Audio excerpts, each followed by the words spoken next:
the wisdom of Solomon and the house that he had built, and the meat of his table, and the sitting of his servants, and the attendance of his ministers, and their apparel, his cupbearers also, and their apparel, and his ascent by which he went up into the house of the Lord, there was no more spirit in her. And she said to the king, It was a true report which I heard in my own land of thine acts and of thy wisdom. Howbeit I believed not their words until I came, and my eyes had seen. And behold, the one half of the greatness of thy wisdom was not told me. For thou exceedest the fame that I heard. Happy are thy men, and happy are these servants, which stand continuously before thee, and hear thy wisdom. Blessed be the Lord thy God, which delighted in thee, to set thee on his throne, to be king for the Lord thy God, because thy God loved Israel, to establish them forever. Therefore made he thee king over them, to do judgment and justice. And she gave the king 120 talents of gold, and of spices great abundance, and precious stones. Neither was there any such spice as the queen of Sheba gave King Solomon. We'll stop reading right there for a second. I'm avoiding trying to sneeze. Because you guys, I don't know if you've heard me sneeze before. It's not going to be good with this mic on. Anyway. In these verses, we see the tale of the visit of the Queen of Sheba. Now, the Queen of Sheba, very wealthy. Okay, Queen Sheba had a lot of servants. I mean, it says in verse number 1 that she came with a very great company, and camels that bear spices, gold in abundance, and precious stones. And it's very obvious that the Queen of Sheba wasn't lacking anything. If she wanted it, it could have been done. If she wanted somebody to build something, she could have paid for it to happen, and it would have happened. She wouldn't have had to lift a finger. If she wanted an answer, she could have sent somebody to get the answer.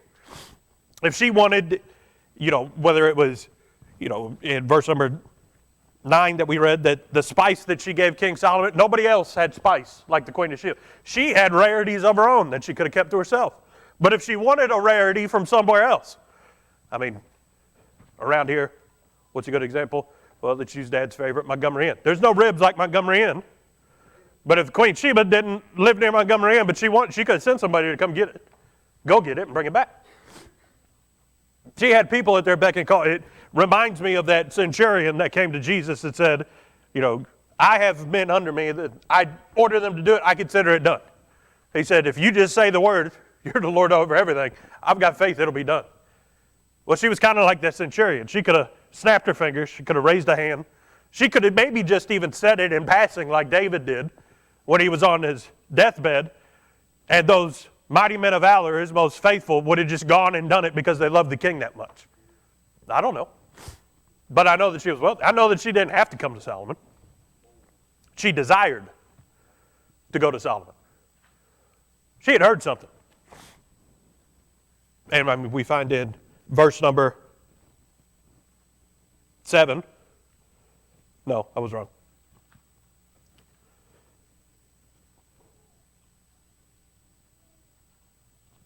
I can't find it now. It's verse number 6. The one half of thy greatness was not told her. She's saying, I'd heard a lot.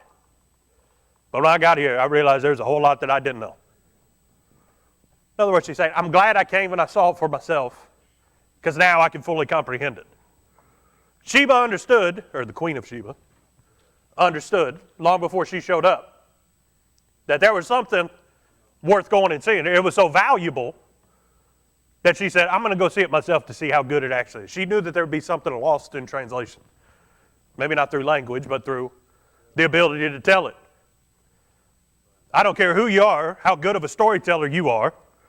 Outside of the inspiration of the Word of God, the only words that are going to bring something to life are the ones that you don't hear, but you see. Actions speak louder than words. Thankfully, this is inspired. God can illuminate this. It's just like it's jumping off the page at you. But you're not going to get that anywhere else. Even if somebody knows something very well, I can stand up here, Brother Tommy, and give you the entire plot of every Star Wars movie ever. It's not the same as seeing it. As much as the, insider information that I have dug up over the years, it's not as good as seeing it. Even 1970s special effects outdo the abilities that I have in telling you. Not because 1970 effects were all that great. They were great for the time. Nobody had seen anything like it. But you try and explain it to somebody else, something's lost in translation. Something doesn't carry over from seeing it and from hearing it into somebody trying to explain to you what it is. People had tried to explain King Solomon, and Queen Sheba heard something, and she was like, I've never heard anything like that. But maybe those people said, you just got to see it for yourself. I'm doing my best to explain it to you, but nothing really is going to do justice to what God's done over there in Israel. Maybe they didn't even know about the Lord God of Israel. They said, you got to go see Israel. There's no place like it. And as she starts doing a little bit of investigating, she finds out, well, Israel's just another country, just another piece of land. What's so special about the land? Well, God said he was going to give it to Israel, and that's why it was the promised land. Amen. But she looked at that land, and she said, you know what? This dirt looks a whole awful lot like the dirt that we've got back home. And the closer she's getting to Jerusalem, where Solomon is, she's looking at vineyards, and she said, and this is the same dirt that we got, but those vineyards look like they got more grapes or more olives in them. How do they have the same dirt, but they're getting more out of it? And as she gets to Jerusalem, I mean, I don't know if you've ever seen a map of Jerusalem, but the temple that had already been built by this point, that temple was on a hill. You could see it from a ways off. And I could see her going in through one of the gates, looking up and seeing, you know what, I've never seen a temple like that. Who lives there? Come to find out, no, nobody lives there. That's God's house. He's got the best house in all of Jerusalem. She starts looking around. She's like, well, these people seem pretty good off. Maybe she's been asking people, hey, what makes this city so great? Well, God gave us a great king and God. God makes the city pretty good. This is God's city. I mean, you guys do know that Hebrew, Jeru, that means Jehovah. I mean, his name's in the city. It's kind of what makes it so special, is that he was there. She starts asking, who lives in that? No, that's God's house. Nobody lives there. Everybody came out and they gave gold, they gave precious, gems, they gave the best that they had because everybody wanted to give to the house of God as the best house that anybody's ever lived in. And it's not even for us, it's for God. She starts realizing a little bit along the way, it's not just all about Solomon. Solomon was a great king, wisest man ever lived. He had wisdom that nobody else had ever had, nobody's had since. That's why God had him pen it down. But she started to realize it's not just Solomon. Okay, but let's look into this visit that she had with Solomon. Why did she go? Well, verse number 1. She had heard the fame of Solomon, and she came to prove him. In other words, she came to see if there was proof in the pudding, if what she had heard was true. So, in the middle part of the verse it says, she came with hard questions with a very great company. She wanted witnesses, and she also wanted the hardest thing that she could think of. It says questions, plural. But she's saying, I've wondered about this for a long time. She's saying, all the educated people that I have in my court or at my service, all the people that, maybe I've paid to research the stars, because a lot of people did that back in the day. They would try and divine things from the stars, or some people look up and say, you know what, God's pretty great, because he made all that. I mean, those are basically the only two conclusions you can have. You either try to make sense of it, or you just understand you can't because God made it, and he's got everything in order. But they notice, you know what, God made it to where we go around the sun once every 365.24 and change days.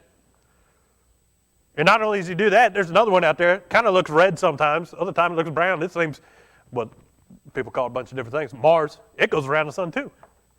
So there's one called Venus and Mercury. And they all spin around the same thing, but they never hit each other. And then we've got one spinning around us that we call the moon. And they look up and she say, yeah, but I've still got questions that you guys can't answer. You can explain all that, But there are things that I've asked and nobody can give me an answer to. So she takes those questions, hard questions. Ones that, well, how do you find out something's hard? Well, you test it. Hey, you know the answer to this? No. If nobody can answer it, chances are that's a hard question. Especially when you're in a position of power like her to go and have people from far and wide come and try to answer the question. She knew that in order to have an answer for this, you'd have to be something special.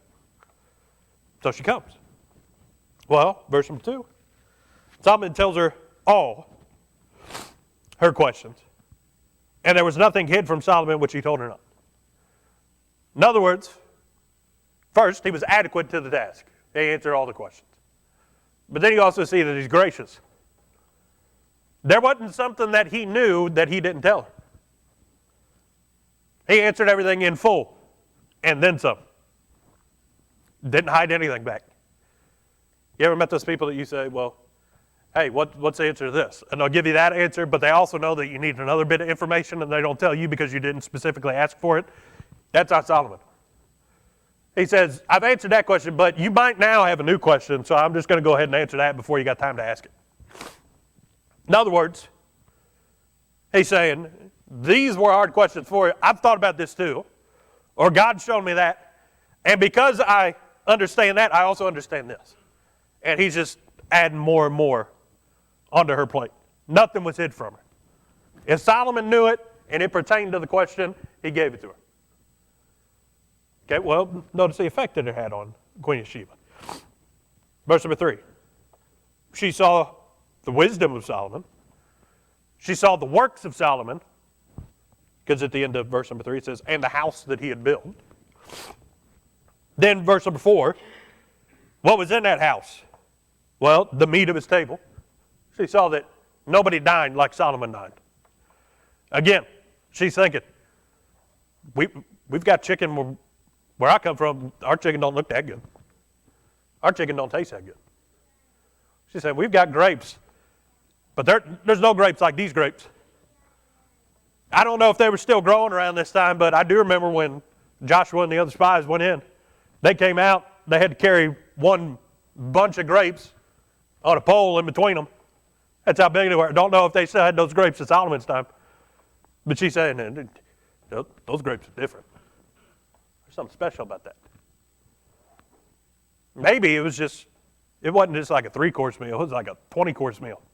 They brought everything. But it wasn't just what he had on the table. Notice what else was in that house of his. The sitting of his servants. In other words, the demeanor of those around him. But also that also translates to how Solomon treated them. He didn't treat them as servants. He treated them as people. Then after that, what's it say? And the attendants of his ministers. She's saying, that's not just somebody that's doing their job. That's somebody that loves the person that they're ministering unto.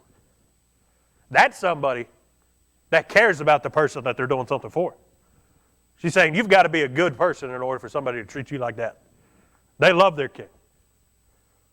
You can buy someone's service, you can't buy their loyalty. She's saying these people minister not out of obligation, but out of love. Then it says, and they're repairable. Again, he treated them as people. He treated them well. He said, no. Y'all love me, but I also love you. I'm going to dress you in the best stuff. Because, not just because you're good at what you do, not just because you do what I ask you, but because you do it with all your heart. I care about you with all my heart. She's saying his servants are dressed better than most of the people's, rulers. Why is that? Well, she's trying to figure out what's so special. It wasn't just his wisdom. It was also, his ministers, their apparel. The cupbearers also in their apparel. The ones whose job it was to test the food, because that's what a cupbearer did. They would bring the cup to the king. But when they did that, they would taste what was in the cup to make sure that it wasn't bad. Make sure that it wasn't poison or an assassination attempt. She's saying, those men don't even think about the fact that somebody might want to do something bad to their king. Why? Because their faith wasn't in their king. Their faith was in the God to put the king on the throne. They're saying, I love God, and if it's God's will that something's in this cup that's going to do me harm, to God be the glory. But Solomon treated them better than she'd ever seen anybody treat their cupbearers. Then, goes on to say, his ascent by which he went up into the house of the Lord. In other words, she's saying, this guy's got everything that he could ever want. I mean, that's what the Bible tells us. God said, because Solomon asked for wisdom, not for gold, not for power, not for influence, not for any of these other things that the carnal man would have desired. He said, I want wisdom so I can judge your people according to thy will. God said, because you asked for that, I'm going to give you all this stuff too. Amen. But she says, he's got everything that he wanted. But yet she watched him go up into the house of the Lord. Well, how did he go in? He went in with fear and humility. Amen. She's saying, here's a guy that owns everything, but when he goes in there, it's like he's going before a king. But he's the greatest king that I've ever seen. After she took all that in, what's verse number 4 tells us? There was no more spirit in her. In other words, she looked at Solomon, his wisdom, all that Solomon had, and then she saw how Solomon treated the house of God. And deep down in her soul, she thought, what's the point in even trying? She's saying, if they've got it this good, I mean, she brought a great company with her, camels that bear spices, gold in abundance, and precious stones. She came willing to give to the person that can answer her questions. But she saw it and she said, everything that I've got, it's just dust.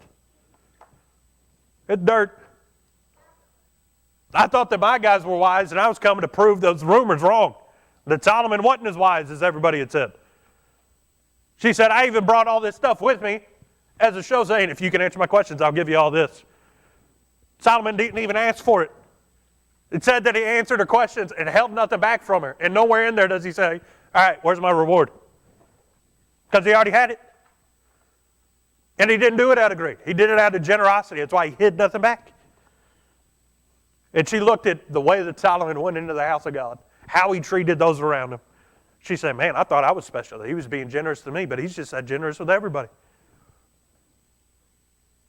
She's saying there's something special, not just about this guy, but about this place, about that temple that's up on top of the hill. And Sheba got a good glimpse. She thought she was coming to see Solomon, but she was really coming to see the king.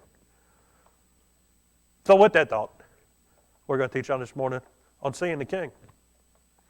Now, in this scripture, I find Solomon as a type of, first, the Lord, then second, of the believer, but then also, I see him as a type of, essentially, the rulers in the world. First, let's start off with the Lord. Now, I'm thankful. I don't know about you guys. I'm thankful that when I kneel down in prayer, I know the one that I'm talking to has all the answers.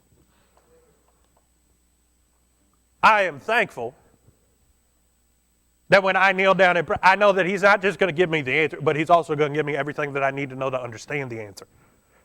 It'd be one thing if Sister Crystal, she's in Dad's Sunday school, if she were to stand up and she were to give us the answer to one of them long, complicated math problems that I don't like because they started using the alphabet in the numbers class. But she could give us the answer and then just leave it there.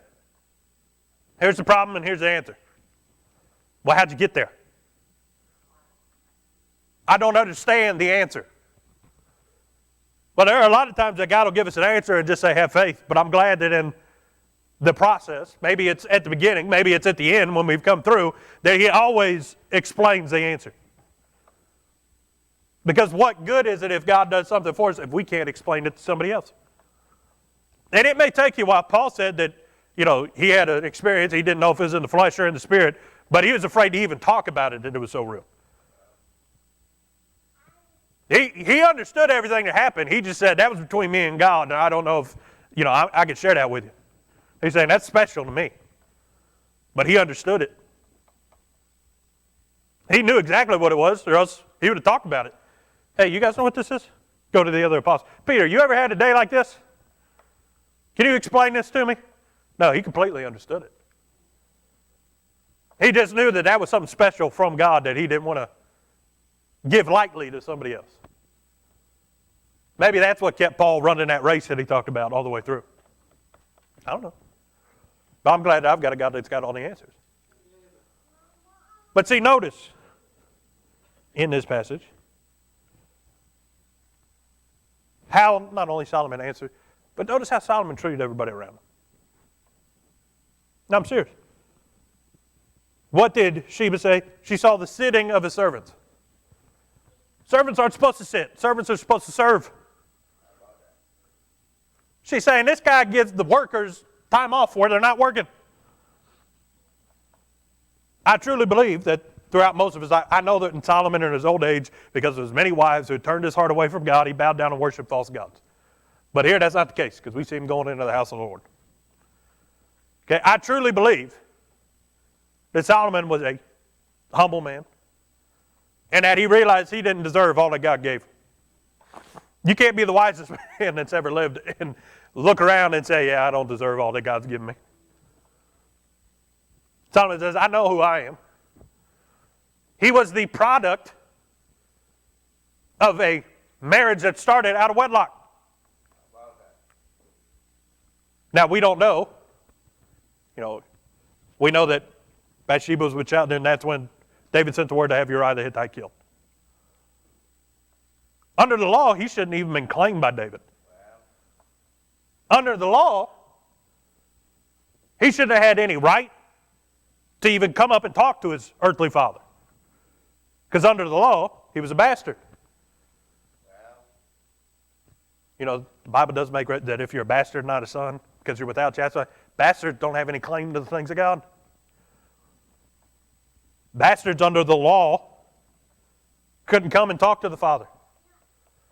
Solomon saying, I don't even deserve the association with my father, let alone to be his heir, let alone to be given all these things by God.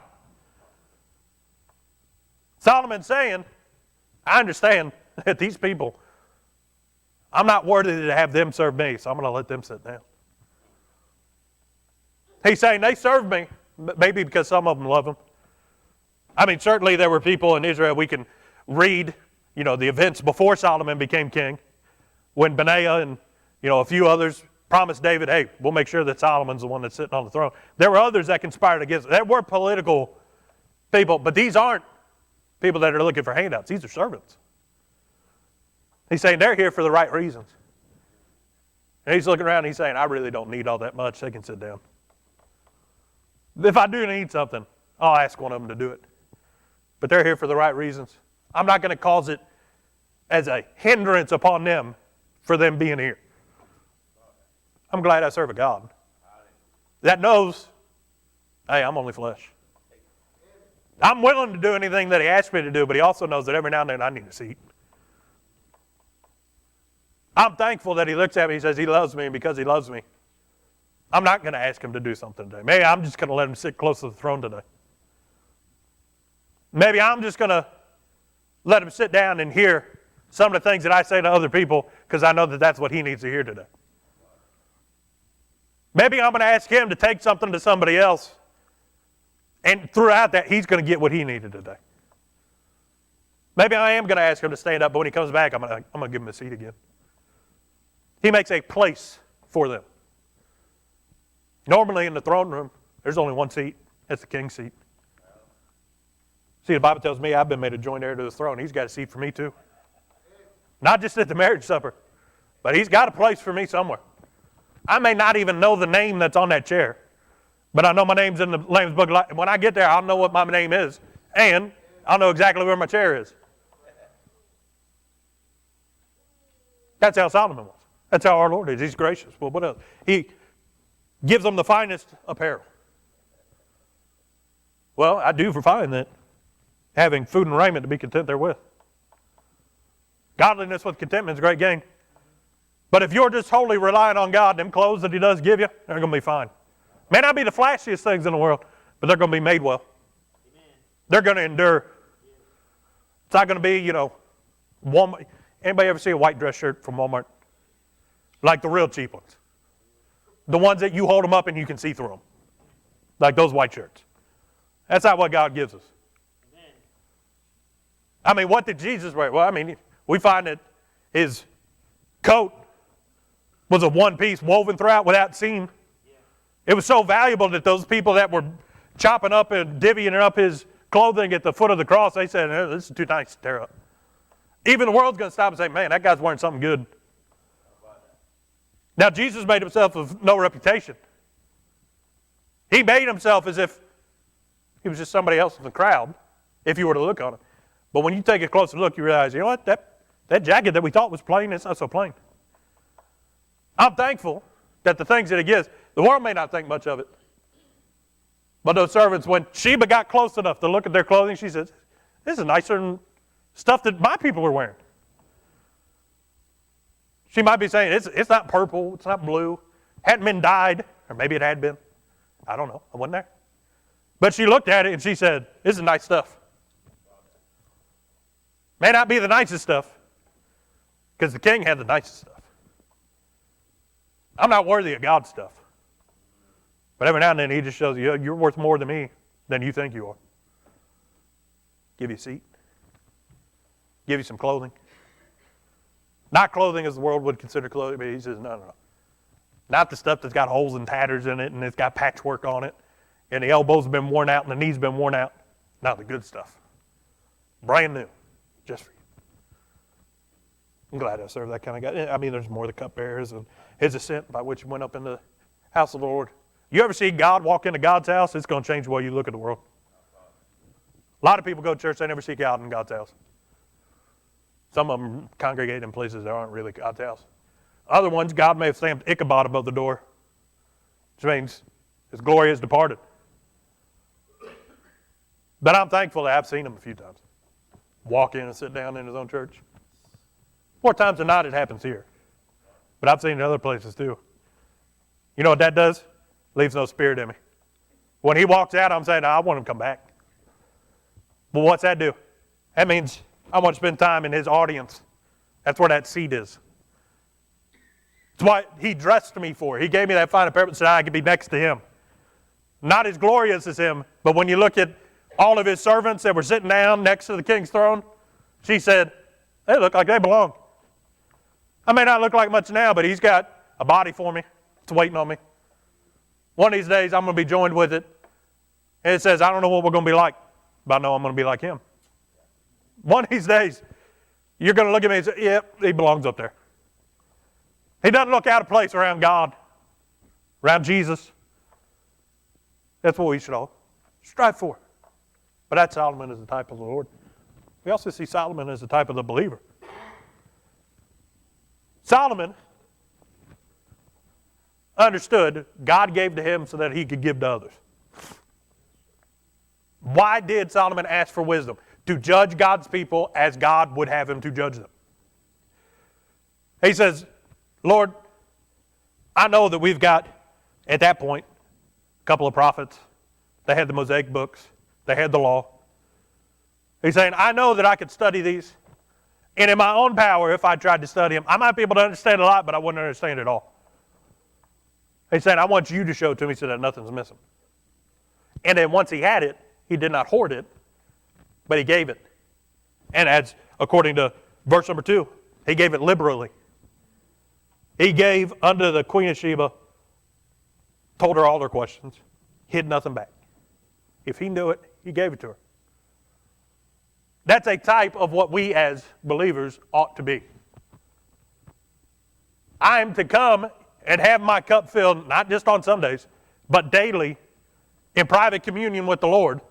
Lord, fill my cup up so that I can dump it out. Not so that I can drink from it. Not so that I can create, a wash basin where I just keep the water and stare at it. But fill me up so that I can pour it out.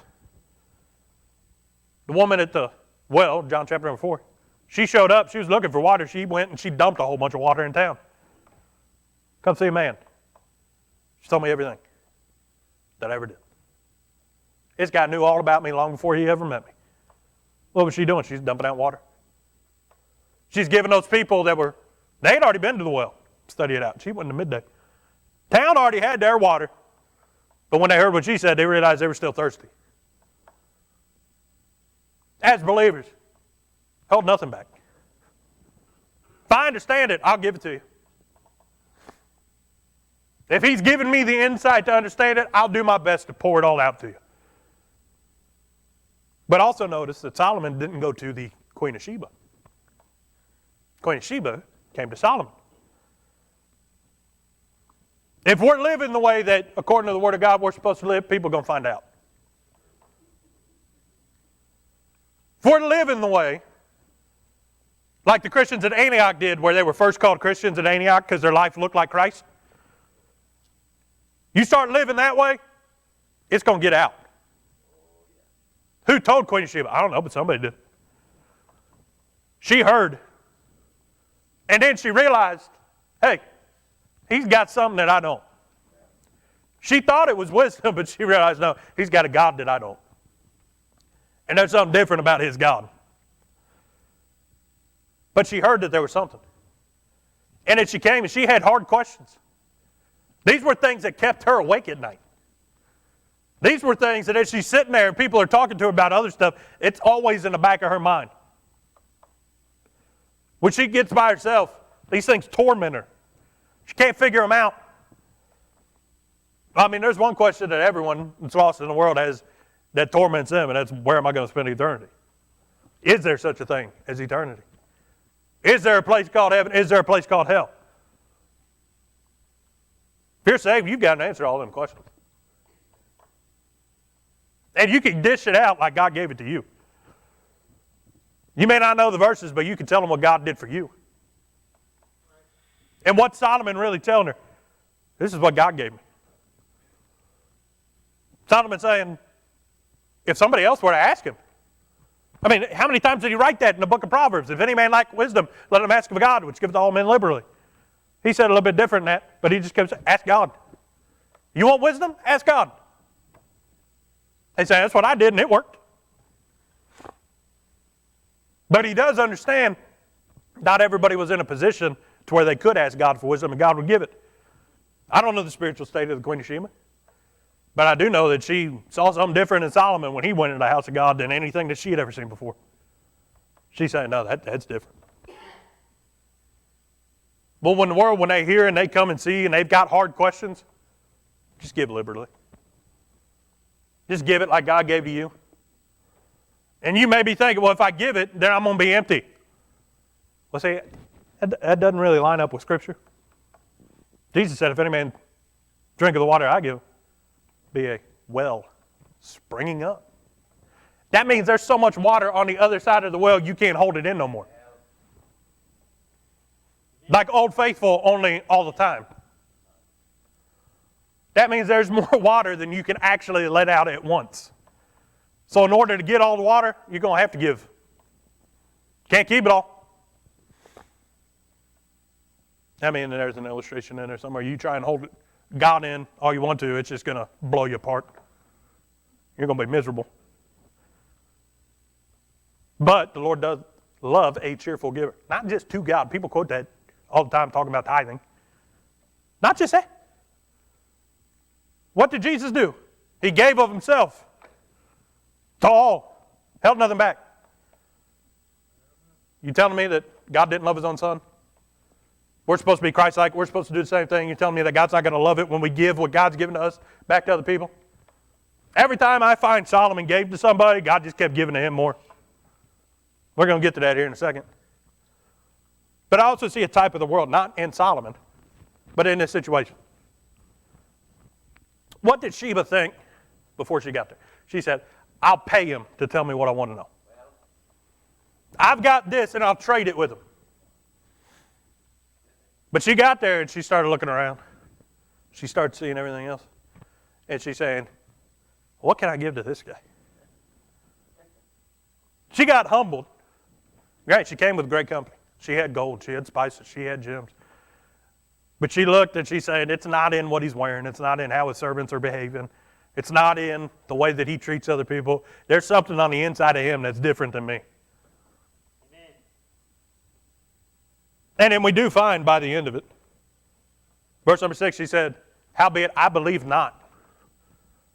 But, it goes on to say, I came and my eyes had seen it, and behold, the one half of the greatness of thy wisdom was not told me, for thou exceedest the fame that I heard. She came in doubting and she left out believing. But what did that require? In order to facilitate belief in others, first, nowhere in here, Solomon had a great guest. If the President of the United States were to show up at your house at Wednesday at noon and wanted to stay till 9, that's fine, but I got to go to church. I'll be back. That's what Solomon did. She watched him go into the house of the Lord. He said, excuse me, I got business I got to go take care of. Had to, in verse number 9, and she gave the king 120 talents of gold. You know how much 120 talents of gold is? 7 tons. 14,000 pounds of gold. Over that, actually. I shortchanged it because it was a nice round number. She had a whole lot. He said, I'm not impressed with all that gold. He said, I've been studying things in the temple during Solomon's day in Solomon's temple. They had the holy menorah, okay, or what they would have called a candlestick. The thing that you see, it's got the 7 branches on it, and the light in the house of God was never go out. It was supposed to burn continually, right? That thing. We call it a candlestick. They call it a menorah in Hebrew. They had the one that was in the temple. It burned all the time. Solomon had 7 backups for the main one. They've made a recreation of it today. It's the one that's going to go into the temple when Jesus comes back for his millennial reign. You know how much that thing weighs? A ton. Made of one piece of gold. Beaten according to the law that God gave Moses. He saw the gold and he said, I'm not impressed with it. I've got 7 candlesticks made out of gold that weigh a ton. He's saying, I'm not impressed with what you know who I am impressed with? Him. But she didn't understand that. She's saying, I've got 14,000 pounds of gold. You know how many camels it take to bring that? Well, it says that the camels brought spices. I don't know what she used to bring all that gold, but she used something. Whether it was manpower or something else. She got it all there. And Solomon's watching all this gold just go in front of me and saying, yeah. I know the one that owns the cattle on 1,000 hills. He's saying, I know the one that my dad wrote songs about for years, just singing the praises of him. You know what my dad said? Taste and see that the Lord is good. He's saying, you know what my dad wrote? That the Lord is my shepherd. I shall not want. He saw that gold. He didn't even lust after it, I truly believe. Because he wasn't impressed. If he was trying to impress her, it's real easy to embellish some things. It's real easy to say, well, you know what? I'll give you this much of an answer for everything that you brought. That's what the world expects when they come into the house of God. Most of them have spent their life trying to barter with God, trying to reason with God, trying to bribe God. And when the people of God, they say, no, I don't want anything, just take it. Taste and see that the Lord is good. Then they walk out saying, I didn't even know the half of it. And then if they really got in, they'll realize it wasn't even a half of it that they understood. You start figuring out how big God really is. It'll be just like her, there'll be no more spirit left in you. In other words, you get a good glimpse of God. Man, I can't. Why do you think everybody that's ever seen Christ in a glorified state fall on their faces dead men? I'm not half convinced that, they didn't go into something more than a coma and then Jesus just touched them and healed them. I'm convinced the flesh can't handle it. The flesh don't know what to do. Spirit's enjoying it. It's in awe. But the flesh just dies out whenever you get around God. Can't stand up no more. She's saying, I watched them go into the house of God and somebody had to help me stand up. I couldn't, because I realized it wasn't about him. It was about who was waiting on him inside of that temple. The world, when they look at us, they may think, oh man, they're dressed well. They've got something that's made a little bit different. It seems to last a long time too. I go shopping a whole lot more than they do. They just keep wearing the same stuff, and it's lasting. Or man, they claim to be a servant of God, but God always lets them sit down when they're tired. I never get that opportunity. That God loves them enough to let them rest. Doesn't work them to the bone. He's not an evil taskmaster. But when they see us go into the house of the Lord, that should be when they realize, no, that's where it's at. It's not in what they have. It's not in what God's given them. It's in who they know. But also notice, she got a good glimpse of God. He's sitting there and knows we'll end this real quick. She gave him 14,000 pounds of gold, 7 tons of it. Gave him all these spices, all these precious gems. What did Solomon do? Solomon just gave her what God gave him. But she didn't do it for Solomon. She said, out of respect for the Lord thy God, which made thee king over his people. She got it. She understood. And she said, I want to be good to God's people and to God's man. Now see, the rest of the world may not think much of it. But God's going to give you, God may cause the world to give you some of what they think is valuable. But you want to know what Solomon did with all that gold? Everything that Solomon ate off of, made out of gold. You keep reading through the rest of that chapter. Everything that he drank out of, gold. In fact, it says that silver wasn't even found in his cup collection. Silver was below the king of Israel. All the ornaments of his house, gold. Everything that you've got 14,000 pounds of gold. You can make a lot of stuff out of gold. But the Bible makes it a point.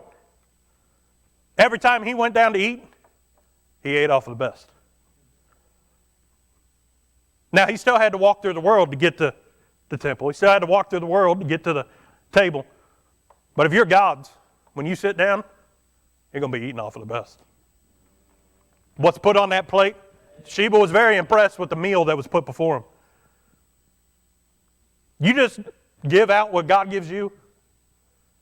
You just be obedient to follow the instruction.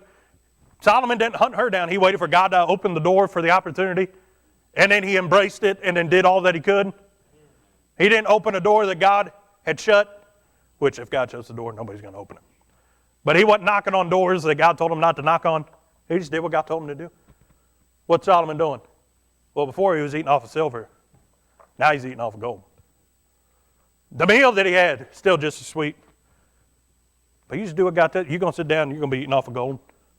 The meal's going to be better than anything that you've ever had. May not be the best. Well, your flesh might say, you know what, that doesn't taste as good as the last time that I had that from God. Well, maybe. It's because I don't need that right now, 1. 2, the flesh also likes to put on rose-colored glasses and think everything was better before hard times started happening. I guarantee you, it's the same because he's the same. Yesterday, today, and forever.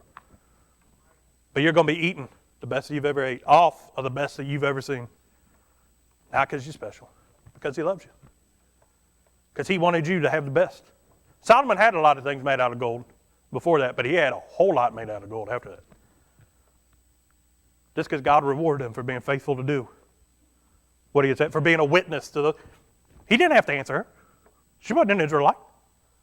She was the queen of a foreign land, but Solomon said, nope, God's been good to me, I'll be good to others.